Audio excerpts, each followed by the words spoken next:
Welcome back, everybody, to the business end of the second round of the 2019 Rotax Max Euro Trophy season, being held here at the fantastic facility at Kristianstad Karting Club here in southern Sweden. We have 3 more races to go here this afternoon, as we have officially, as of yesterday evening, passed the halfway point of the championship thus far. So we have all of our competitors from Junior Max sitting on the grid, ready to go in around about 2 minutes' time. But the title still very much up for grabs when we head to the season finale in Wackersdorf at the first weekend of September. So it looks like we'll have 23 out of the 24 listed competitors that were here this weekend here in Sweden. And there's been a lot of excitement and action-packed racing out there in Kristianstad this very weekend, and I don't expect anything less in this second final.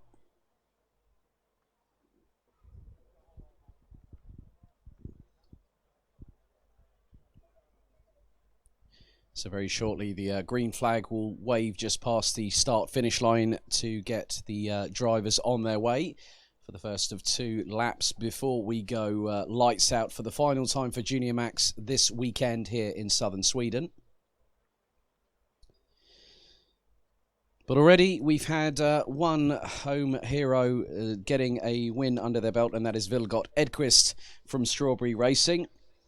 Mike van Vugt, by my estimation at the moment, still continues to lead the title race at the moment, as the race to Sano for the juniors now really gets underway as the green flag waves and we get things going here in southern Sweden.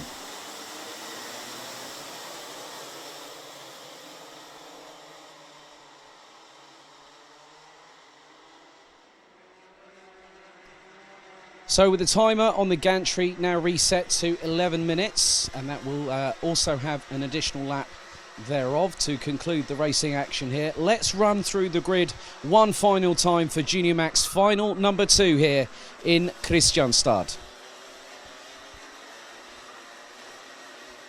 On pole position, it's Sweden's very own Vilgot Edqvist on the 231 is on pole position. Alongside him is the 217 of Mike van Vugt, the current championship leader, and at the moment he has 70 points to his name, having taken a double win back at Adria and also a second place earlier on today. Row 2, Ollie Pilka from Poland on the 202 from Dan Holland Racing will have the Netherlands' very own Maurice Schuring in the 214 alongside. Lucas Schoenmakers and Vigard Hjorvard round out the top 3 rows, and completing the top 10, it's Daniel Ginchard from the United Kingdom, Jerzy Spinkowicz from Poland, Jules Castro from Belgium, and then also we have Leighton Fourie from South Africa completing the top 10. Gianni Andrisani in the 246 will line up alongside Danny van Dijk from the Netherlands in the 256 on row number 6 itself. Alexander Abskava from Georgia and Viktor Obajanek from Poland, that completes row number 7. Marcel Sermach in the 236, Oskar Christiansen in the 261, Miro Halika, Oskar Isoka, Eliska Babikova, Flint Schuring round out the top 20. And last but by no means least, Ethan Kurtzi, again, hasn't started, hasn't really been racing with us this weekend. So we have 23 out of 24 competitors. Bartavit, Dante Rapagna, and last but by certainly no means least, Charlie Wirtz from Austria. Here we go, ladies and gentlemen. Final number 2 about to get underway. It's seconds out. Final number 2 here in Kristianstad. The drivers anticipate the start. They enter into the tram lines. Do we go lights out in Junior Max Final 2? Yes. Do we? So they look to be at full racing speed. Timer has started counting down.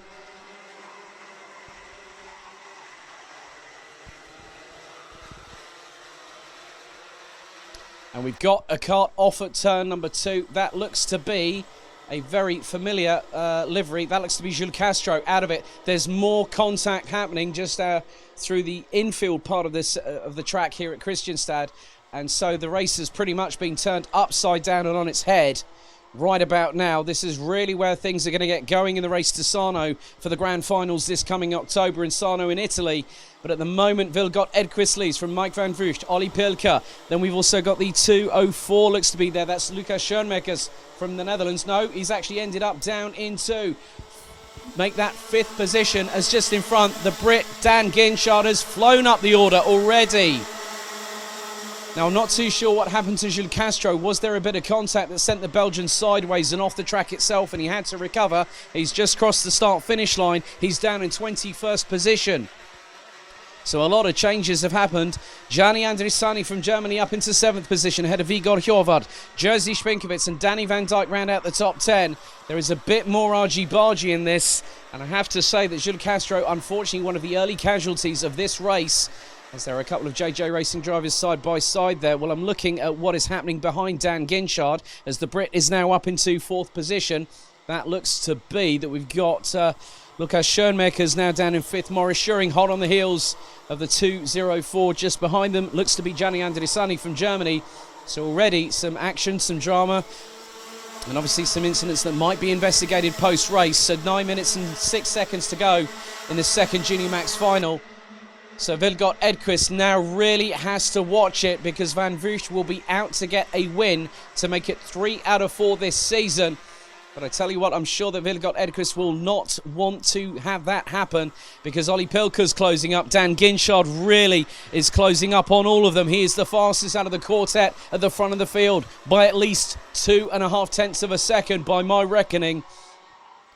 And the top 4 separated last time around by less than a second. It's going to be even closer. Maybe even make it half that time. Maybe even 5-6 tenths by the time we cross the start-finish line. Ginchard now has the ringside seat in 4th. As Schoenmakers and Schuring, that's Maurice Schuring battling over 5th position.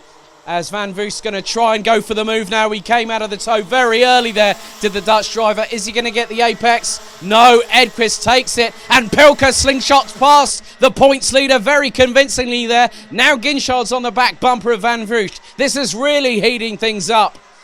So as a result of that, Van Vugt will be...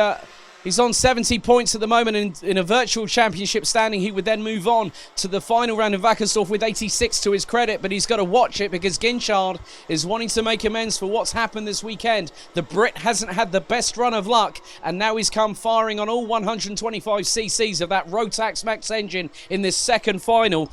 Ginchard started down in 7th position, and he's hot on the heels of the points leader at this moment in time. Unfortunately, we've had a retirement early. It looks like Eliska Babikova is taking no further participation in this race. But at the moment, the top 4 at the moment, who are pretty much line astern. It is Edquist, Pilker, Van Vugt, and then Ginchard in 4th. They were separated by 0.477. The gap's now extended between all 4. They're split by just over 7 tenths. Viktor Obajanek has dropped down the order to 15th behind Dante Rapagne.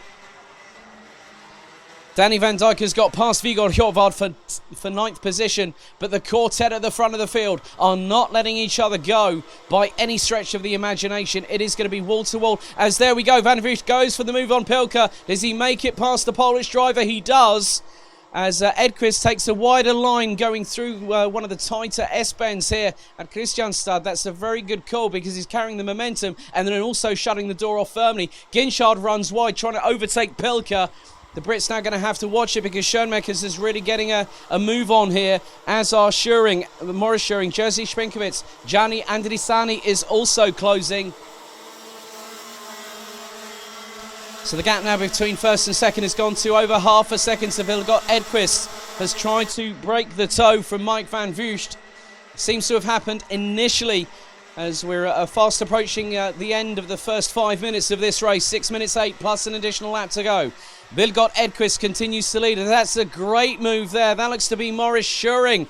Or is that Schoenmakers? Might have been Schoenmakers. This has just gone up the inside of Dan Ginchard. So Ginchard now down into 5th position. Maurice Schuring now trying to get past. And right behind them is Jerzy Spinkovits. Ginchard takes the wider line that Edquist tried doing on the previous lap to keep himself in front. As Ginchard now resettles, refocuses, and now has Schoenmakers clearly in his sights for 4th position. And whilst this is happening, whilst they're battling behind the top 3 really starting to break away. They've got a gap of around about 8 tenths last time around. This time it could be nearer a second.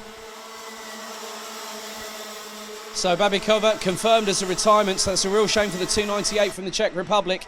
Meanwhile, the gap now is slightly being truncated by Mike van Vugt by about 8/100ths of a second, maybe even 6/100ths of a second.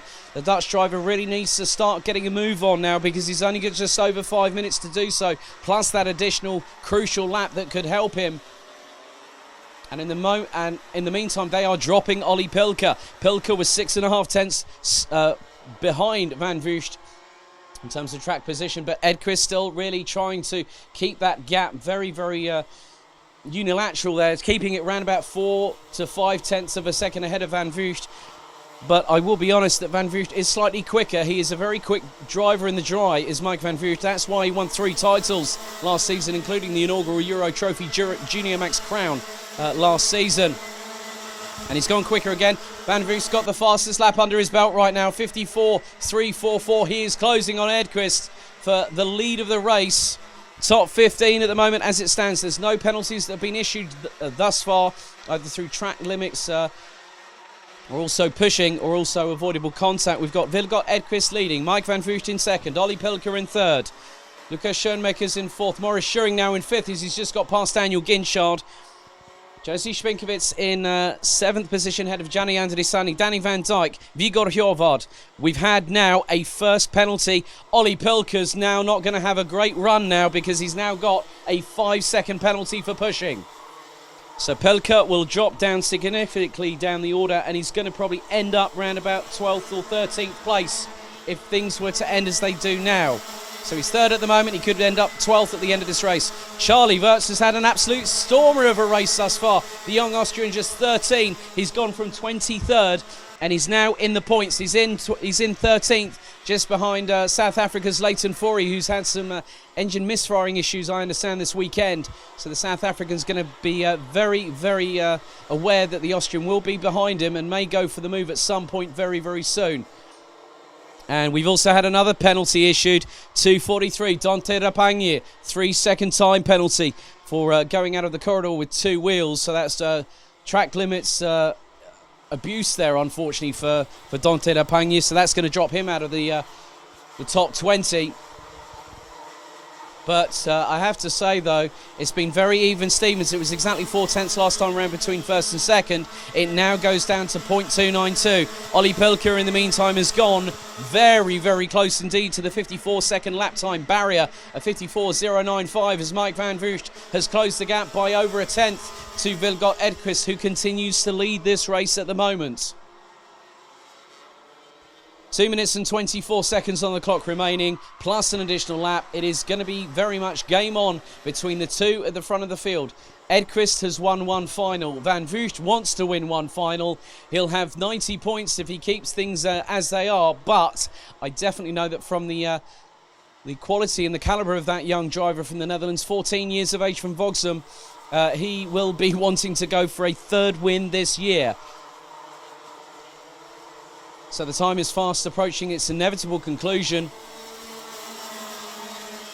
Let's see if there's any more changes in positions thus far in the top 15. Not in the top 5 thus far, not in the top 10. Actually, all the way through down to the top 15. Nothing has changed thus far, but it's not a case of if.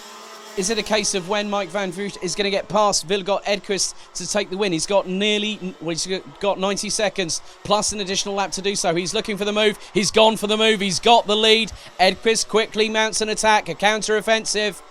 Towards the S-bend they go. Pilka's really now been coming along with them, but he's got a 5-second penalty. Edquist goes back past Van Vugt, who instantly counter-attacks and retakes the lead from the Swede. That's a great job there. This is really going to be a case of what's going to happen. Pilka, he might be third on the road. He's going to be back 5 seconds at the end of this race. So Van Vugt now with around a minute left, plus an additional lap. This is getting very, very racy at the front of the field. Van Vugt is going to be hustled by both Edquist and Pilka. Pilka is quite clearly out of it, even though he thinks he's still on track position. Black and white warning flag for Mike Van Vugt there. They will, if that is for track limits, they'll get a couple of warnings before they get an instant penalty, as Van Vugt gets very squirrely under the brakes there. The back end stepping out slightly as Pilker's trying to go past Edqvist, and it's nearly three abreast through that main corner up on the other side of the road. Whoa, Pilker absolutely mugged the pair of them. Edqvist up the inside of Van Vugt to take second. Pilker really doesn't have any time to get a 5-second penalty back in his favour. But this will help his championship hopes no end. Van Vugt absolutely got it stolen there from him by both Pilker and Edqvist. So that's a big change at the front of the field. That puts effectively Mike Van Vugt on aggregate down to what is now effectively second position, because the way things stand with a 5-second penalty, as the time has now expired. So 11 minutes have been completed. We now are on the penultimate lap of this race. Olli Pilker he had a 0.461 second advantage over Edqvist. But with his 5-second penalty, that'll drop into the lower part of the top 15. He'll still get points, but it won't be enough to help him mount that offensive at the season finale in Wackersdorf in just 7 weeks' time. So we come round to the final couple of corners on the penultimate lap of this race, and at the minute there's not really been any more changes apart from what's been happening at the front of the field. Daniel Ginchard really keeping in touching distance with Maurice Schuring at the moment as Pilker crosses the line with one more lap to go. So Edqvist on aggregate is in the lead of this race, Van Vugt in second, but Lucas Schoenmakers from the Netherlands also now is pressuring. He's actually a teammate of Van Vugt at JJ Racing. So Van Vugt will come away with 2 second positions, pending any judicial or sporting matters post-race. Olli Pilker on the road will take the win provisionally, but then we'll get that 5-second penalty for the pushing incident earlier on in this race. Alexander Abskava has got past Dante Rapagna, who's got a 3-second time penalty for track limits abuse. But we are going to be very shortly getting our first checkered flag of this afternoon's session. It is going to wave for Olli Pilker, but I tell you what, post-race the win will be Vilgot Edqvist from Sweden. 2 for 2 for that Swede. Pilker will drop down the order. I'm waiting for the timing to be adjusted accordingly, with both the 3-second penalty for Dante Rapagna, but more importantly the 5-second penalty that's been issued to Olli Pilker post-race. And the change has happened. Vilgot Edqvist does the double on home soil here in Sweden, with Olli Pilker, I think, not doing himself any favours. A pushing incident, if it's seen and it's been decided that it is a 5-second penalty, he now drops all the way down to 10th. But Vilgot Edqvist takes 2 wins in Sweden on home soil ahead of Mike Van Vugt, who continues to consolidate his championship lead with a total of 90 points thus far, heading into the season finale in Wackersdorf. Lucas Schoenmakers and Maurice Schuring make it a Dutch 2-3-4, with Daniel Ginchard rounding out the top 5. Jerzy Spinkovits in 6th ahead of Danny Van Dijk. Gianni Andrusani from Germany. Vigor Hjorvard makes it 2 Swedes in the top 10 in 9th position, with Olli Pilker down in 10th. Leighton Fourie, Marcel Sermach, Charlie Wirtz, Bart de Wit and Viktor Obajanek round out the top 15, who all score points this round. And rounding out the order, Oskari Soka 16th ahead of Flint Schuring, Dante Rapagna, who got a 3-second time penalty for track limits, ahead of Miro Halika. Jules Castro, who was out of the race very early, ended up 20th, with Alexander Abskava from Georgia. Oskar Kristianstad from Denmark being the last of the 22 classified finishers, with Eliska Babikova parking the cart in the pits on lap number 2.